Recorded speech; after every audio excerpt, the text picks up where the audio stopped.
Cabral, conta uma coisa pra gente. Você falou que você tem toda uma vida permeada aí por 2 mantras, quando a gente fala de embalagens, né?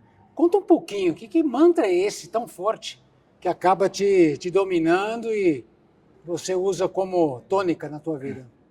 Mas são 2 mantras. O primeiro é copiado ou extraído de um desenho animado, Mowgli, que é o necessário, somente o necessário, tem aquela musiquinha, né? porque o extraordinário é demais.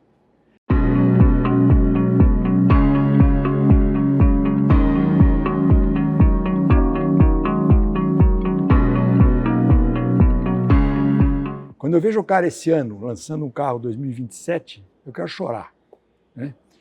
E a outra história, e outro mantra... Quer dizer, nós estamos em 2026, fevereiro, e tem uma OEM, uma indústria automobilística, vendendo um carro já com 2027. Isso é um... A mim isso significa fere. O quê para o cliente? Desperdício. Por quê? Porque você está antecipando uma compra, não necessariamente o que o cara deseja, você está exercitando, exacerbando uma vaidade, porque eu sou o primeiro a ter o carro do ano seguinte. Enfim, está desperdiçando material, porque quanto tempo dura um carro? Pergunto. Ciclo de vida, a gente projeta para 10 anos. Então, quer dizer, significa que o 2026 que ele comprou, se é que ele comprou, já está velho? Já está Quando sair da concessionária já está 20% mais velho. Não, mas isso é valor de dinheiro, mas nós estamos falando de impacto, né? Então, isso é usar o necessário, somente o necessário. Você quer, entra numa loja de roupa, por exemplo, você fala, quantas roupas eu preciso? Né? Se é que eu preciso. Né? Então, eu acho que esse é o primeiro mantra. Mas esse primeiro mantra, ele provoca o quê? Vamos lá. Se eu vivo, pratico ou respeito esse mantra, o que eu vou ter de benefício? Olha, basicamente, talvez o mais importante seja a tua consciência limpa. Né? Eu não estou contribuindo para que haja vamos dizer assim, uma contaminação, poluição do ambiente. Não estou contribuindo para um capitalismo ou para um consumismo exagerado. A esse respeito, tem um vídeo americano chamado Low Consumerism. Vale a pena ver. Que é a mania de comprar pelo prazer de comprar. Eu compro porque eu tenho prazer, eu não compro porque eu quero ter. Espera um pouquinho, aí você tem que pedir para o nosso pessoal anotar. Como é o nome? Low Consumerism. Low Consumerism. Em vez de consumerism, é low. Low Consumerism. Tudo junto. Tudo junto. É um vídeo já meio velhinho, mas que ele chega a ser chocante porque ele mostra essas coisas. Então, o que eu ganho com isso é a minha satisfação pessoal, né? Eu acho que tem coisa que eu falo, eu não preciso, para que eu vou pegar? Né? A história do carro é uma, a história da caneta é outra, a história do, sei lá. Né? N exemplos. Qualquer coisa que você compre que incentive o consumismo. Mas aí o que vai acontecer? Você pode, no limite, prejudicar o crescimento do país. Será? O Sérgio Abranches, que é um comentarista... É um bom apelo, né? A gente não o sabe apelo se a decisão... Então, a história é boa. A evidência objetiva de que isso gerou crescimento do país é quem não vem, né? A gente nunca igual vê. a indústria do tabaco, né? Se acabar com o tabaco, vai causar um imenso desemprego, então não pode. Será que é isso mesmo? É uma maneira curta de ver a vida. Sim. O Sérgio Abranches, como eu estava te falando, ele fez um comentário faz 10 anos, 12 anos. Eu lembro disso porque me marcou muito a minha vida, né? O camarada ele falou que a Petrobras devia incentivar o consumo de gasolina. Aí ele falou, esse incentivo de consumo de combustível aumenta a poluição. Né? Aumenta a poluição. Ou seja, vai causar mais congestionamentos. Quanto mais congestionamento, mais consumo. Portanto, o congestionamento aumenta o faturamento da empresa e a lucratividade, independentemente da confusão que vai acontecer com o meio ambiente. O problema é que é independente, né? Independentemente. Mas e aí você desacopla uma coisa da outra. Não pode, é tudo sistemático. Aliás, tudo sistêmico. Sim. Esse é o ponto. Então, esse é um dos mantras. O outro é decorrência, talvez, desse primeiro, que a natureza não tem lixeira. Isso aí, anota aí. A natureza não tem lixeira. Isso aí é uma fala de um filósofo francês atual, que é Luc Ferry, ou Luc Ferry, não importa como você queira falar. Ferry, que ele veio aqui, Ferry, né? Que ele veio aqui fazer uma Ele apresentação. foi ministro na França. O cara é bom. Sim. Ele fez uma palestra no Fronteiras do Pensamento Uhum. sobre ecomodernismo. Um monte de coisa lá que eu não canso de ver aquilo lá. Mas em determinado momento ele fala que a natureza não tem lixeira e vai colocando uma série de exemplos. Quer dizer, é como se fosse uma simbiose. Quando eu compro alguma coisa, eu compro pouco e eu vou jogar fora, eu não posso simplesmente jogar no lixo. Não é? Então, ou seja, mesmo o descarte responsável tem que ser tratado como uma forma não boa de você dar destino a uma coisa que você tem. Porque a natureza, vamos dizer assim, né? A natureza é o planeta. Né? Se eu joguei em algum lugar. Né? Se eu tiro da minha casa e ponho fora da minha casa, ok, eu tirei dentro da minha casa, né? Alguma coisa que está estragando, uma comida que estragou, que está cheirando ali pela deterioração. Né? Eu tirei de dentro de casa por causa do cheiro e coloquei fora. Não quer dizer que parou de cheirar. Não. Parou de cheirar dentro de casa. Está cheirando fora de casa. E pode estar juntando mosca, bactérias, né, animais fora. Aquilo ali o problema não resolveu. Né? Eu só tirei de um lugar para outro. Ou seja, o conceito de natureza, de sustentabilidade dos negócios e tudo, vai passar por este conceito de que o lixo, a destinação final de um resíduo ainda está dentro do planeta. Se queiramos ou não, nós vamos ter que, sei lá, se não for nessa década, numa próxima, nós vamos ter que parar para pensar nisso. Então, o necessário, somente o necessário.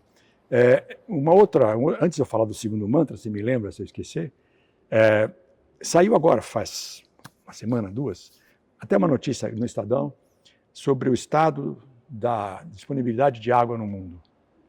É um relatório assustador. Water Bankrupt. E aí você começa a ver que algo que você pensa que é muito, muito sustentável, na verdade consome uma quantidade absurda de água para ser produzido, dependendo um boi, quanto você gasta de água no boi. Né? Então, a gente precisa tomar muito cuidado com isso, porque as coisas que a gente pensa que são, entre aspas, sustentáveis, às vezes estão causando um impacto maior do que aquilo que você acha que não é sustentável. Aí tem análise de ciclo de vida para ajudar, um monte de coisa. Mas a gente ainda está muito principiante nisso. Então eu prefiro, antes de entrar em... Principiante ou superficial? Aí talvez uma palavra ou outra, no fundo é quase a mesma coisa. Mas o principiante, é mais ele não conheceu tudo. Ele pode, eu entendo, né, que um principiante pode alegar ignorância. O superficial não. Eu quero ficar na superfície. Também. Talvez seja uma justificativa. Eu quero ficar na superfície porque eu não tenho conhecimento. Porque a minha ignorância me impede de me aprofundar. Então, eu uso as duas, né? Mais ou menos. Então, a água é uma coisa que vai faltar, além de fome. Né? Então, essas preocupações são grandes, porque não pode jogar fora comida. Você fala, você vai no restaurante, põe o que você tem, o que cabe no seu prato e o que cabe na tua fome. Não existe sobrar. Você entende? Então, são preocupações assim que isso é o necessário, somente o necessário. O que eu faço com a comida que sobra? Vai para a compostagem. O que eu faço com o polietileno que sobra na indústria? Põe para reciclar, faz PIR, faz PCR, faz lona, faz coisa para proteger lavoura. Enfim, e não descartar. Recomendo a quem está nos assistindo, se você tiver a oportunidade de ir no aterro, você vai olhar aquilo lá e fala assim, meu Deus. É uma experiência inesquecível? Inesquecível. Vamos ter um garbage mining em algum tempo. Mineração de lixo, você vai ver. Porque tem coisas ali que você fala, não é possível. Já existe hoje, né? Os lixões, o pessoal que vive do lixão, né? Que é considerado um subemprego, pessoas que vivem em situação de vulnerabilidade, mas aquele ali é um meio de sustento daquelas pessoas. E se é um meio de sustento, economicamente falando, a gente teria que pensar que ali existe um valor agregado, porque ele está sendo utilizado de alguma forma. É um valor agregado na miséria. Na miséria. Então, aí você pega o que tem de depósito, não digo de lixões, porque não é bem assim. Nos Estados Unidos tem um cemitério de aviões. No Atacama tem um cemitério de roupas. Estados Unidos também tem cemitério de automóveis, a gente também tem. O que é isso? Né? Aí tem algumas iniciativas, a Porto Seguro, eu sei, porque o carro que eu tenho está segurado lá, quer dizer, bateu o carro, ele pega aquilo, ele recupera as peças, o que ele pode fazer, né? Que eu acho uma coisa razoável. A legislação da recuperação de peças no Brasil avançou. Isso. Né? A remanufatura, que não era normal no Brasil, né? Porque não existia a indústria, como tem na Europa, da remanufatura. Uhum. Né? A América do Norte também tinha mais remanufatura também. Na Europa é comum. Né? Na Europa é muito forte. Produtos que saem certificados, remanufaturados, certificados com garantia, porque foram remanufaturados em condições de produção. Então, estão vendidos como remanufaturados. Agora, é uma questão sustentável. Sim, sem dúvida. É uma operação sustentável. Agora, tudo. Acho que a exceção feita é um automóvel, pronto. Mas tudo tem embalagem. Tudo tem embalagem. Então, se você pensar que... Antes de falar de embalagem, eu gostei muito da definição que você deu nos bastidores sobre embalagem. O que é a embalagem? Conta para o pessoal. O que é uma embalagem? Mas aí é uma história que talvez vocês não lembrem, porque eu já sou... No guarda-costas. Eu sei, eu já sou mais velhinho. Mas eu lembro. Agora tem Netflix, o pessoal tem um filme, procura no Netflix. Assiste. Tem um filme chamado O Guarda-Costas, que é um filme estrelado por, acho que é o Kevin Costner e a Whitney Houston. Ele só conseguiu protegê-la dos ataques, que no fim eram ataques da família dela mesmo, a partir do instante que ele estudou todos os hábitos dela, todos os comportamentos dela. Então o que a gente encontra muitas vezes é o camarada que faz a embalagem, projeta a embalagem, por aproximação. Fulano faz, é bom, eu vou fazer também. Quer dizer, você conhece o seu produto? É igual dele. E como é que é o dele? É igual ao meu. Quer dizer, você entende? Então tem que ter um estudo mais pormenorizado. Ou seja, então a embalagem é o the bodyguard do produto. E se você não conhece o produto, você projeta errado. Ou protege errado. E se você protege ou projeta errado, você perde. Você perde e gera desperdício. Se você projeta demais a embalagem, super proteção, você está gastando material. Se você projeta de menos, além do material, você está gastando produto, jogando fora produto, alimento ou medicamento. Então é uma coisa bastante complexa quando você fala de embalagem. Né? E que pode parecer, pessoal, nosso público, talvez, como eu, antes de te conhecer, não tinha tanta visão da embalagem como engenharia. Sim. Né? Então, essa visão é interessante. E é por isso que você está aqui. Pessoal, anote aí, já começou. E hoje a gente está com o Antônio Cabral aqui. O Cabral tem uma longa experiência. Não é bem longa, né? Não? Tem uma longa experiência. Qual é a palavra que você quer que a gente use? Qualquer uma grande experiência. Coordenador da pós-graduação em Engenharia de Embalagem no Centro Universitário do Instituto Mauá de Tecnologia. E ele é diretor da PEC and Strat, Engenharia e Estratégia de Embalagem Limitada. E ele falou assim para mim, olha, quando você me anunciar, fala que esse curso de pós-graduação tem 28 anos. E é o único curso de pós-graduação de embalagem no país. É o único no país e ele tem 28 anos. E o que você atribui esse êxito? Na verdade, primeiro é um trabalho em time. Não se faz nada sozinho. Né? Ponto. Isso é fundamental. Segundo, com o universo, com o ambiente em profunda mudança, de manhã uma coisa, à tarde a outra, não existe você ter o mesmo padrão de curso o tempo inteiro. Então a gente muda muito. Né? Se aqui você trouxer uma coisa importante, um assunto que liga, eu vou chegar para você e dizer assim, você vai dar uma aula para a gente lá. Não, mas você vai contar essa história, porque o aluno precisa saber. Então, essa mudança sem muito, como é que eu chamo? Formalismo? Sem muito formalismo. Dinâmico. Isso aí faz com que a pessoa fale, opa, nós acabamos o semestre passado com aulas híbridas, segunda à noite, sábado de manhã, segunda à noite é online, sábado de manhã é híbrida, quer dizer, quem quer ir na escola vai. É transmitida pelo Teams. E uma vez por mês, uma imersão de sábado de manhã e de tarde numa fábrica. Maravilhoso. né? Você põe 25 alunos, 20 alunos lá dentro, e quem está na fábrica fazendo isso... Quantos alunos? Estamos com 29, 31 agora. Mas Só uma vitória, hein? É uma vitória. Agora, mas Um esse curso Uma de pós? pós-graduação com 31 alunos. Isso é uma vitória. Aliás, até graduação com 30 alunos já é vitória. Então, mas só para fechar, você vê o dono da fábrica, o CEO da empresa, o cara está orgulhoso de mostrar. Sim. E eu não vou dizer o nome, mas uma última empresa que a gente foi, a CEO é uma ex-aluna nossa, e eu falei para ela assim, olha, tem uma coisa a te dizer, sua empresa, a sua fábrica é obscenamente limpa. Não é possível você ter uma fábrica tão limpa assim, isso é obsceno, isso é uma agressão aos meus olhos, mas é uma imensa. Aí ela fala, é o cuidado, é a educação, a gente nem sempre tem funcionários que chegam aqui com capacidade de perceber tudo isso, então tem um exemplo, enfim, contou toda a história dela. Isso aí passa para o aluno, então ele fala, pô, dá para fazer, dá para fazer. Existe. Nem se dá para fazer, né? Existe. Primeiro ele vai falar, existe. Eu vi. Eu vi com o zóio. Com o zóio e com a tela de comer. Então, eu acho que é esse dinamismo que a gente procura dar para o curso. E vamos nessa, cara, e vamos mudando. Então, vai lá. Existe carência, porque é um curso que você fala assim, de tempos em tempos, 30 pessoas são formadas em embalagem. A cada 18, não, entre 20 e 30, tá bom, vai. Entre 20 e 30. Então, Passou de 15 a vitória.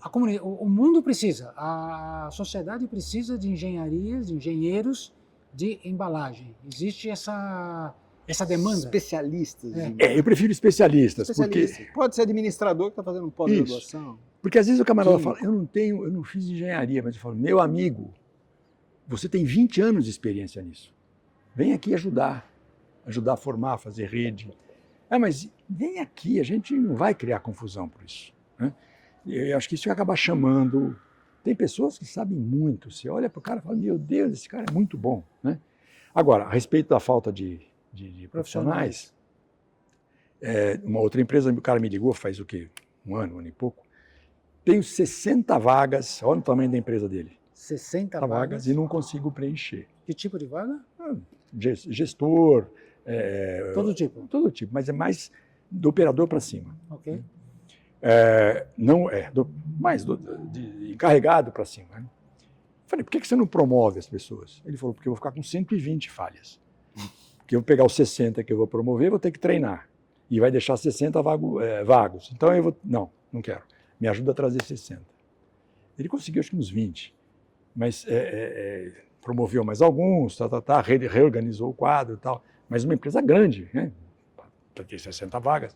E onde foram parar os 60? Aposentou, saiu, foi para ganhar um pouco mais, não tinha como cobrir, blá. Ou seja, é o mercado que falta, né? A gente sente falta. As engenharias também estão sendo assim absolutamente esvaziadas, tanto pelos cursos EAD que tem por aí, como por uma situação brasileira típica. A gente não tem formação básica e média, né? O raciocínio abstrato, que a gente chegou a conversar um pouco. Dizer, sim. O que tem no meio do átomo? Nada. Como nada? Uma outra pergunta que eu faço, é só para provocar, tá? Não precisa me responder. O universo está em expansão? Tá. Não é infinito? É. Está expandindo para onde? Então, o cara fica olhando assim, né? Fica uma coisa muito complicada você exigir um raciocínio abstrato. Então, falta o raciocínio básico, falta um pouco do abstrato. O que acontece para um adesivo ancorar num plástico? Como é que ancora? O que ancora? Mas você abre o espaço, tem uma atração molecular, forma uma ponte. O que é ponte? Então, existe uma carência básica. As pessoas que vão conversar conosco, que participam do nosso curso, são pessoas que já têm experiência. Então, o cara responde isso claramente. Eles estão se aperfeiçoando. E eles percebem que se eles se aperfeiçoarem, eles vão girar e vão detonar no mercado. Então, são 28 anos, faz uma média de... Mas aí vira carência, porque o especialista se aperfeiçoa, vira gestor. E aí quem ocupa a vacância... é a história. É a história. É a vacância, né? Do Aí executor.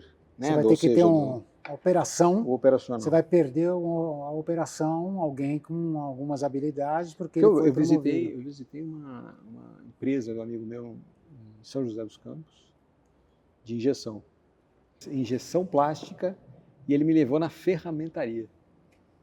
Ele tinha uma, é isso que você está falando? Tem uma ferramentaria, então tem lá. E os caras estão expandindo a ferramentaria. Eu falei, mas por que expandir a ferramentaria? Ele falou, porque ele gosta de trabalhar. A gente tem as nossas manutenções, antes a gente mandava para fora, agora a gente está fazendo aqui dentro, é mais rápido, mais fácil, mais controle. Então tá lá a fresa, a plana, e os caras lá com paquímetro, mesa de desempenho. Eu olhei e falei, cara, há quanto tempo eu não vejo isso? Uma ferramentaria dentro de uma injeção, né? Eu falei, cara, assim, promover aquele conhecimento.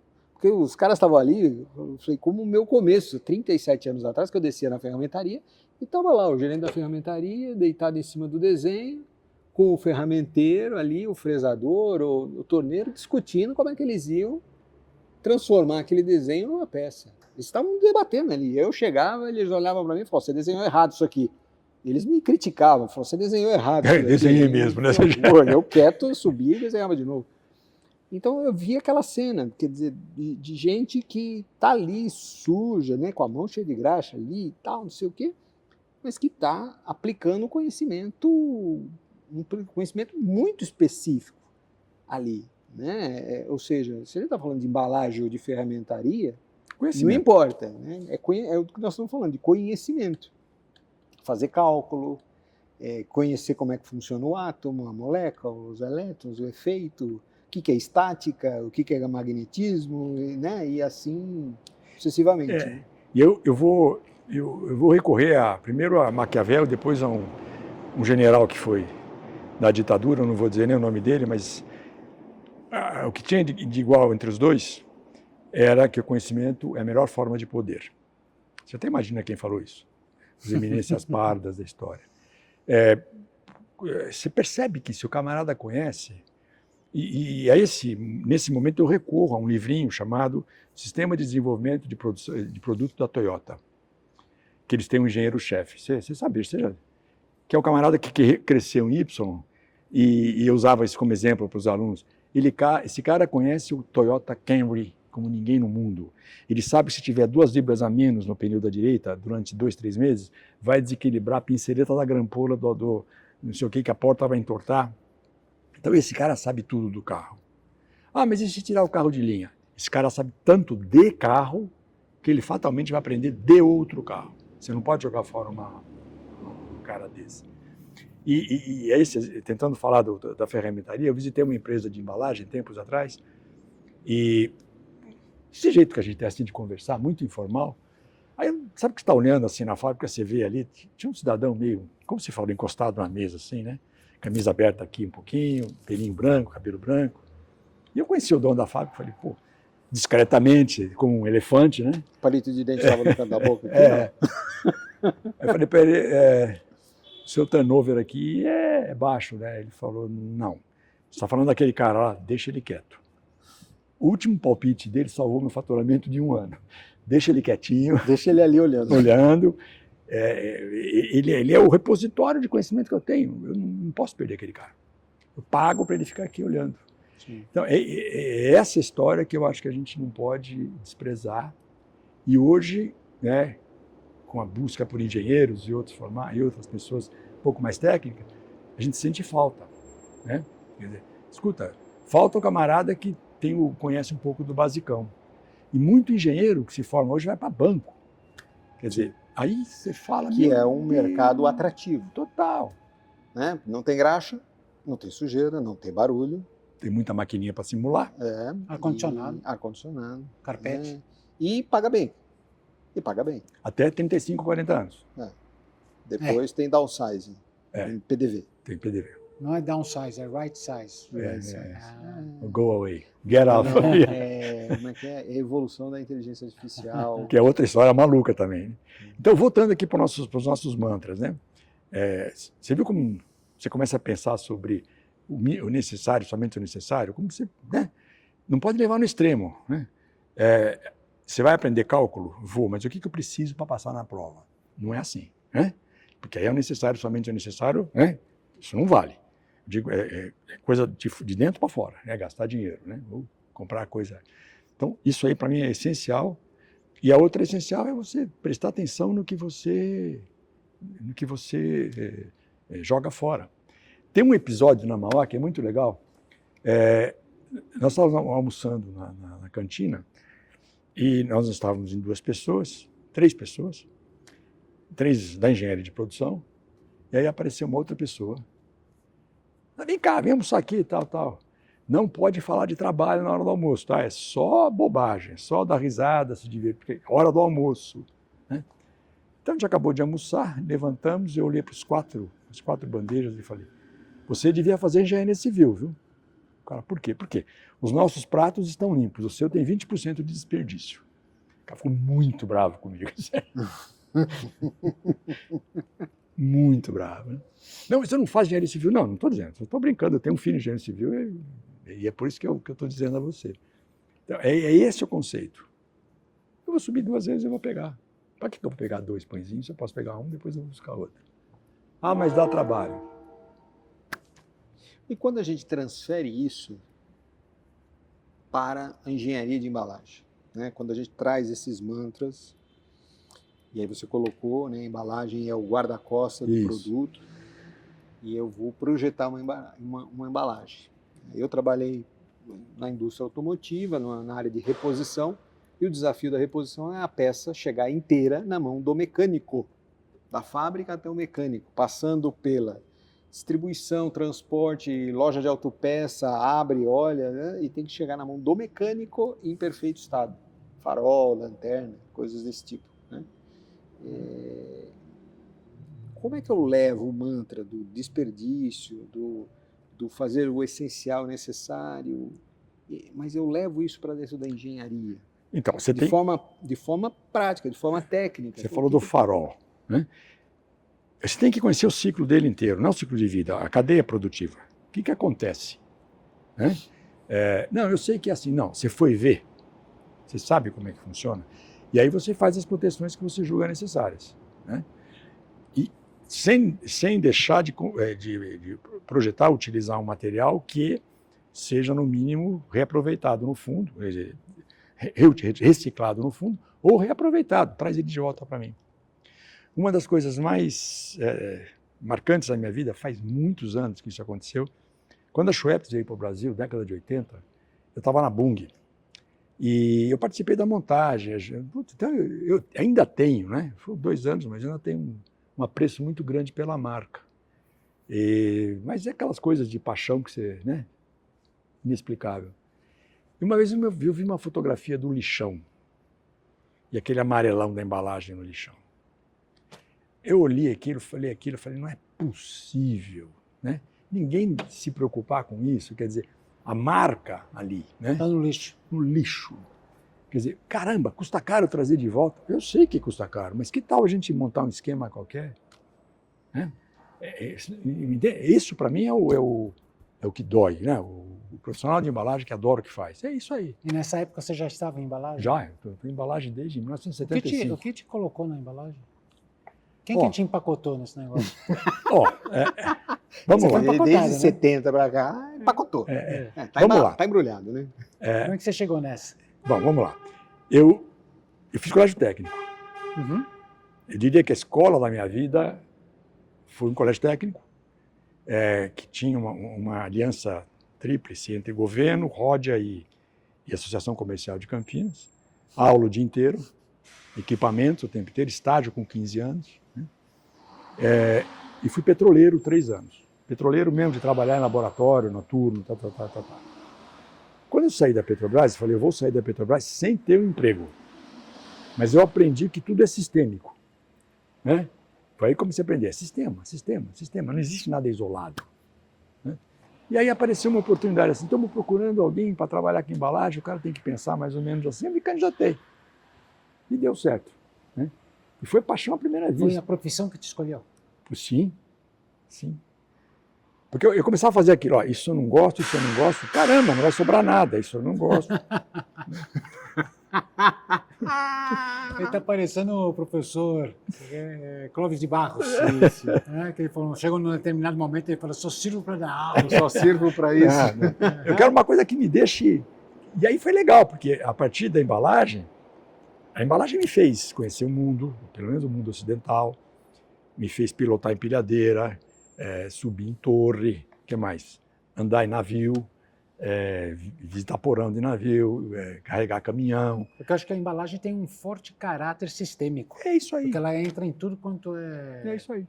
é momento, seja na logística inbound, seja na logística outbound, mas você precisa se preocupar o tempo todo com o handling, o material, essas coisas todas, né? Houve uma época que o Brasil exportava, quando a União Soviética parou de fornecer... Quando era a União Soviética. Por isso que eu falei União Soviética. Quando era a União Tem Soviética. gente que não sabe onde fica a União Soviética. É uma união.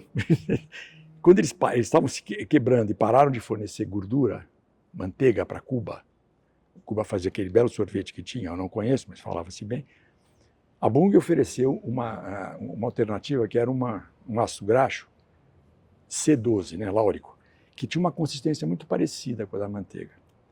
Aí Cuba mandou um cara aqui para vir, e foi uma lição, né? Não vou discutir os detalhes, porque são confidenciais, mas ele veio. E a hora que ele falou, não, a embalagem está aprovada, precisa ver agora como é que faz para o navio. Aí a gente falou para ele, cadê o navio? Não, o navio está descendo, ele vai até Buenos Aires, porque venda para Cuba era com carta de fiança irrevogável assinada por um banco alemão. Imagina o horror. Mas o navio vai parar aqui daqui 4 dias, vamos ver. Então eu posso dizer que eu entrei no porão do navio cubano. Santa Marina, Pinto, Ninho, não sei qual dos 3 era parecido. Mas é um esforço danado para você... E o cara era bom, por que ele fazia? Ele carregava o fundo com proteína, saco, né? Punha um tablado, imagina a estrutura, punha o tablado de madeira, para não pisotear aquilo, punha outro produto, tablado de madeira e outro produto. Mas é casco vazio, era casco oco esse navio que eu vi. Então, isso é inenável, não tem preço, né? Cartão Master, não tem preço. Então, a embalagem me permitiu fazer isso porque a gente foi sempre usando o poler sistêmico. Tem um forte caráter sistêmico. E isso traz aí, né, esse caráter sistêmico, essa visão de entender mais sobre o produto, como ele é utilizado, como ele vai ser manipulado, a importância de preservar ele da origem até o destino e criar as condições para isso. Né? Ou seja, não é só simplesmente pôr na caixa, põe na caixa. Não. Peraí, tem uma... Você fala de histórias, né? E voltando lá na questão dos faróis, uma vez me levaram a um cliente especialista em iluminação, Brasil, distribuidor, e para justamente discutir quebra de faróis e lanternas. Sendo que na empresa a gente fazia teste de queda, protocolo. Você não jogava, embalagem, né? Não, tem que jogar. Se cair, se tombar, tomba desse lado, tomba do outro lado, tomba de quina e o produto aí dentro tem que ficar preservado. Tem tantas manipulações, então, condições normais de manipulação. Quantos steps essa embalagem vai sofrer até chegar ao mecânico que vai fazer a instalação, o funileiro? Então a gente faz esse teste. A gente está vendo uma evolução da história da embalagem, que acho que o Cabral pode até descrever, mas eu me lembro muito bem o ponto a partir do qual nós começamos a colocar acelerômetros. Sim, perfeito. No caminhão, na embalagem, XYZ, fazer para ele passar pelas estradas e medir quais são os picos, para ver se a embalagem era capaz de conseguir suportar. Mas isso não era desde o início dos tempos. Não. Quando é que a embalagem realmente ganhou um caráter de competitividade, um destaque para tudo isso? Os americanos fazem isso faz tempo, né? Tanto que eu falo de décadas, tá? Vocês perdoem, mas vocês entendem que eu faz tempo. Eu conheço mais ou menos. Década, né? Os americanos desenvolveram padrões ESTM para medir as oscilações e acelerações nas estradas, e os brasileiros usavam aquilo. Mas vamos combinar. As estradas não são as mesmas. Um pouco diferente? Digamos que sim. São as mesmas. Aí o que aconteceu? Tem uma empresa, que eu não me lembro o nome agora, mas depois que eu lembrar eu te falo. O que ele fez? Ele colocou acelerômetros em alguns caminhões e ficou passeando por aí. Então ele tem mais ou menos a memória. Eu quero ir para Recife, não precisa mandar o caminhão para lá.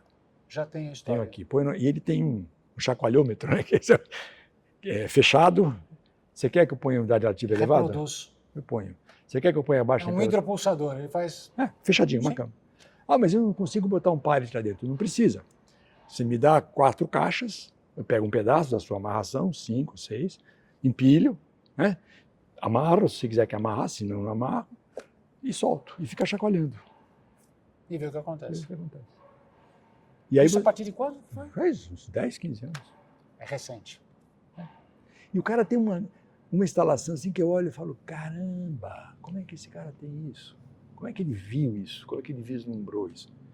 Mas se eu disser o que ele faz também, você vai descobrir quem é. Eu não posso falar porque Não. senão vira merchan. Mas ele faz também testes de, como é que chama? Ruído interno de carro. Ah, tá. NVH, ruído. Tá. Ele também tem. Então tem uma pista bonita para isso. Então, é essa discussão que a gente, respondendo a tua pergunta, é essa discussão que a gente tem que entender. Quer dizer, eu tenho que conhecer o meu sistema. Nas empresas que eu trabalhava, a gente dizia assim, põe a carga no caminhão, aí a gente vai ver em Recife. Fala, meu caro, me dá dor no apêndice que eu não tenho. Né? Não é possível você fazer isso. Por quê? Em que lugar do caminhão você vai pôr? Eu ponho entre os 2 eixos. Científico, né? Não, eu ponho na rabeira. Totalmente diferente. Sim. Eu ponho em cima, eu ponho embaixo, empilha a parte, como é que você prende? Tanto que eu me lembro que lâmpada, tinha filamento, a lâmpada do caminhão, que ficava ali queimava mais do que a mesma lâmpada em outra posição. Por quê? Porque tem um momento de força totalmente diferente no rabo do caminhão. Sim. Agora, se você colocar a mesma lâmpada no meio do caminhão, ele vai vibrar menos. Então, mas é difícil, é muita engenharia, né? Então, mas você entende? Aí essa pobrezinha dessa lâmpada que ficou na rabeira do caminhão e ficou chacoalhando, né? Aí, na hora que ela chega no fornecedor, o cara dá uma derrubadinha de 10 centímetros. Pronto. Não aconteceu nada. 10 centímetros. Aí ele vende essa lâmpada para alguém, o cara fala, veio queimada, cara. A embalagem que é ruim, imagina que eu derrubei ela de 10 centímetros e ela... Esse é o ponto. Ele já vai sofrendo, né? E o cara culpa o episódio da bendita da caixa que não amassou, né? Que bateu ali. Mas a gente já está assim, caminhando para o final dessa discussão. Eu queria um ponto interessante que a gente estava nos bastidores. E aí você falou assim, que você não gosta de sustentabilidade, na verdade você não gosta do termo sustentabilidade. Então o nosso pessoal quer entender isso aqui. Como é que o cara não gosta de sustentabilidade? Não é que eu não gosto de Explica direito isso aí. Claro. Trabalhando com embalagem, Poxa, reciclagem. Cabral, que decepção. Como diria o mineiro, Decepção. Embalagem ecologicamente. Você não gosta de sustentabilidade. como dizia o mineiro, papapi, papau pará, não é por aí.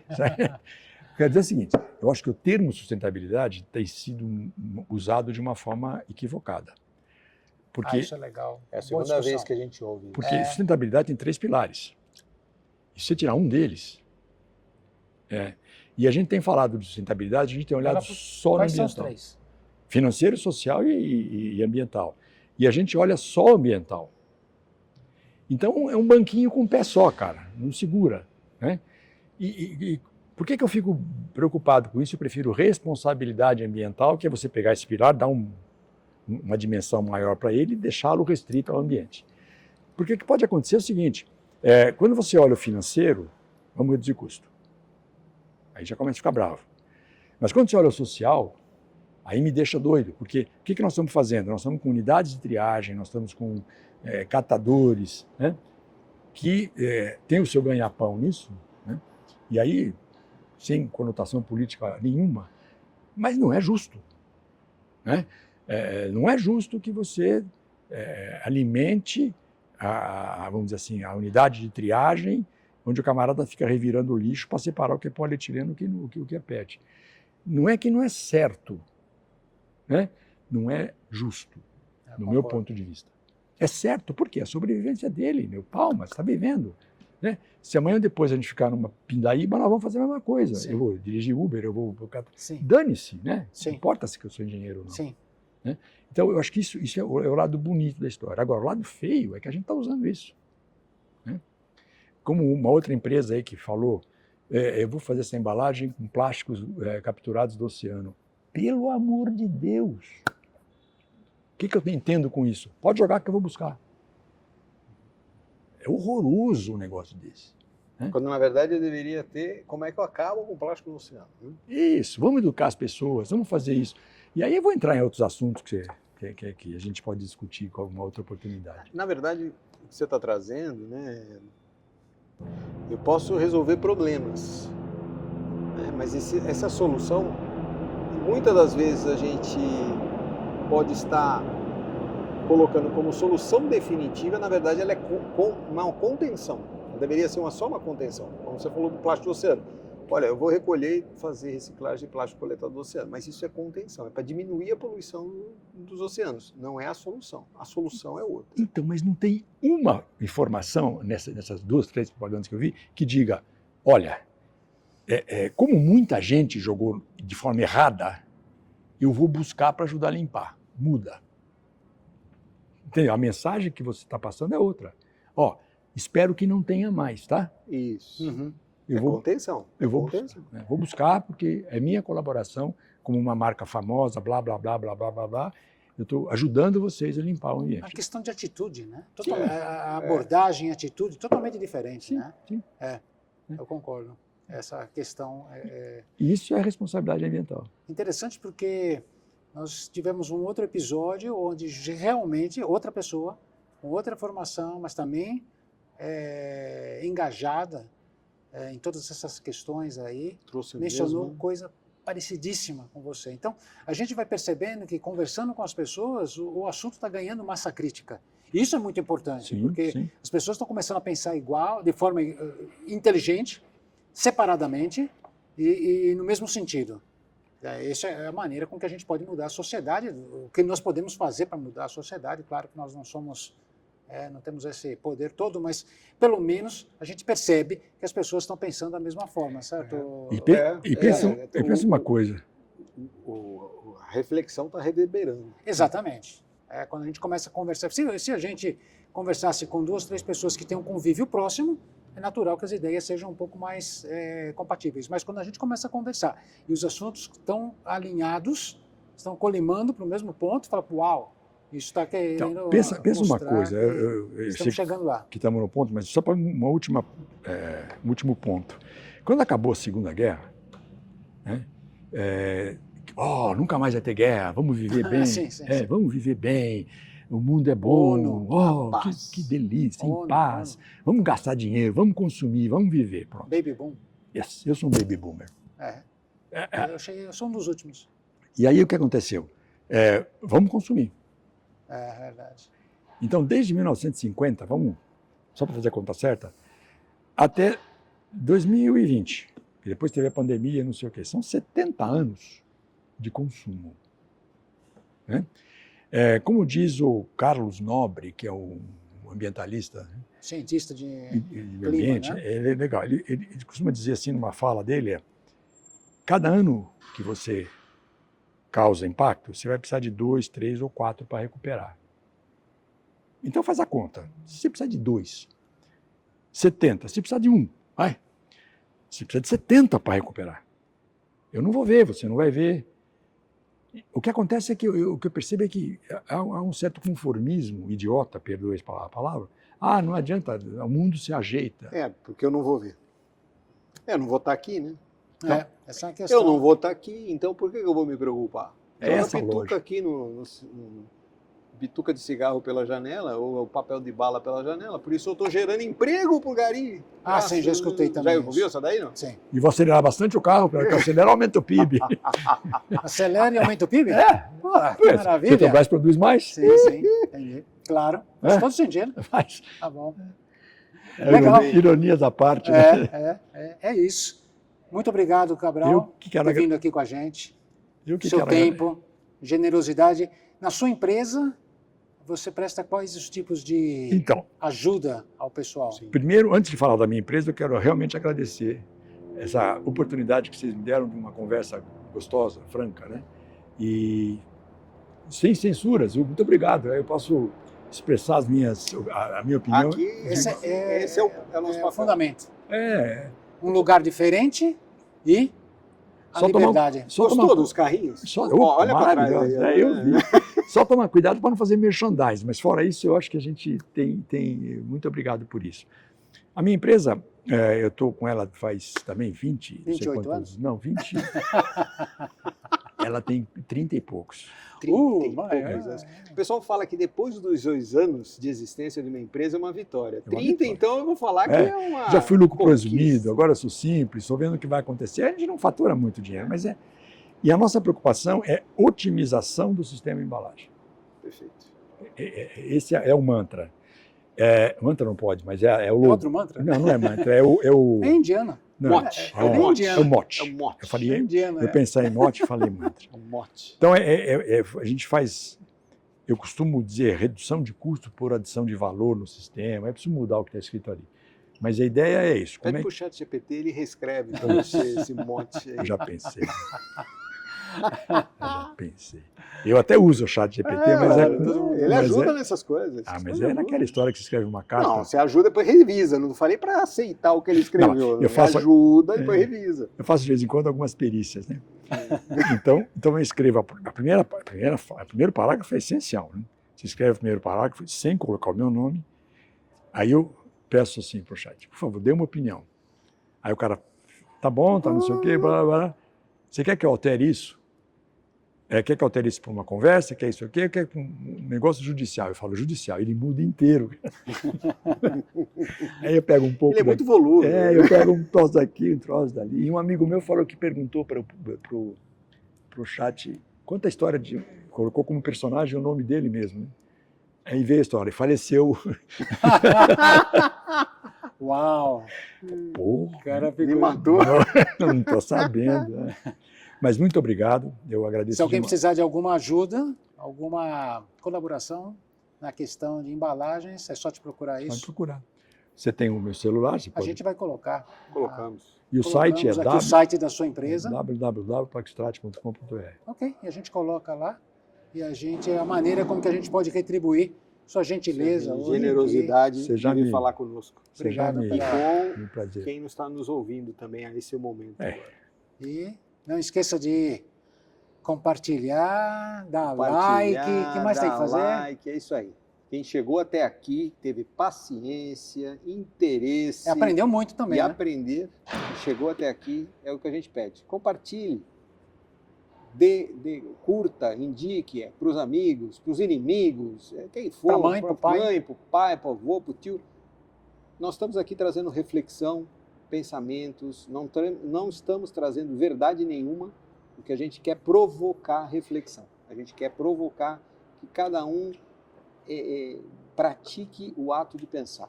Essa é a nossa intenção. Então, sigam o Mauro, a Big Learning, Indústria 4.0, Futurismo, Inteligência Artificial, Café com Gese, física, café com física. Café com Física, ele está É fazendo bom esse Café com merchan. Física. Não, ele está fazendo uma também, propaganda desse movimento. Nossa, Cara, tá infernal. eu tenho Vamos até- dominar o mundo. eu tenho até Quase medo. pedenijou O plano- de café. O quase. plano de invadir o mundo. Eu invadi o mundo. Eu tinha intenção esse ano É. de invadir a Groenlândia, mas como passaram na frente, eu Você ia- inventei o você ia café com anexar a física. Groenlândia. Eu sei que você queria fazer isso, porque aquela passagem pelo Ártico já derreteu e agora você vai explorar o pedágio lá. Aí depois eu pensei em invadir o Canadá, mas eu fiquei no café com Ficou física. café com Tá. E o Gesa da Big Learn, da Maturos, eu já estou confundindo Mas as empresas. Eu te pego. Vamos juntar essas empresas? Vamos acabar juntando essa encrenca toda e faz uma coisa só. Então, acompanhe, essa é a nossa intenção, trazer discussão. A gente espera você no próximo episódio. Um abração, pessoal. Tchau, obrigado, pessoal. Obrigado aí pela atenção. Queremos fazer um agradecimento especial ao Garage 55, que fica no coração da Moca e que gentilmente abriu as portas para a gravação desse episódio.